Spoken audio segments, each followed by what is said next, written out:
Corona மீண்டும் விஸ்வரூபம் எடுக்க ஆரம்பித்திருக்கிறது நம்மளுடைய இந்திய திருநாட்டில். இந்தியாவில் இது வரைக்கும் பார்த்தீங்கன்னா கிட்டத்தட்ட 257 பேர் இந்த கொரோனாவால் இப்போ பாதிக்கப்பட்டிருக்காங்க. சமீபத்தில் தமிழ்நாட்டில் பார்த்தீங்கன்னா 62 பேருக்கு கொரோனா பாதிப்பு கண்டறியப்பட்டிருக்கு. இதில் ஒரு 32 பேர் ட்ரீட்மெண்ட் முடிஞ்சு டிஸ்சார்ஜ் ஆகிட்டு போயிட்டாங்க.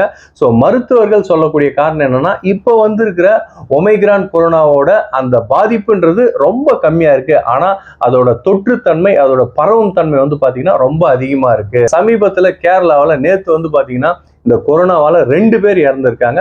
அதே போல கர்நாடகாவில் பாத்தீங்கன்னா அந்த கொரோனாவால ஒருத்தர் இறந்திருக்காங்க. ஆனா தமிழ்நாட்டில் இது வரைக்கும் அந்த மாதிரி இறப்பு விகிதம், அந்த மாதிரி இறந்தவர்கள் எண்ணிக்கை ஒண்ணு கூட கிடையாதுங்க.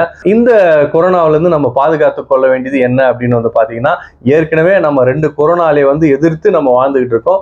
3வது கொரோனா அலையை எதிர்த்து வாழணும்னா முதல் கவசம் பாத்தீங்கன்னா மாஸ்க். ஸோ தமிழக சுகாதாரத்துறையும் சரி, உலக சுகாதார நிறுவனமும் சரி, நம்ம இந்திய அரசாங்கமும் சரி, மாஸ்க் கண்டிப்பா அணிஞ்சிட்டு இருங்க, மாஸ்க் எப்பவுமே போட்டுட்டு இருங்கன்னு தான் சொல்றாங்க. ஸோ இனிமே பழையபடி திரும்ப நம்ம மாஸ்க் ஒரு கட்டாயம் அப்படின்ற நிலைமைக்கு இப்போ வந்துட்டு இருக்குது. நம்ம சேனலை சப்ஸ்கிரைப் பண்ணாதவங்க மறக்காம சப்ஸ்கிரைப் பண்ணிடுங்க. நன்றி நன்றி நன்றி.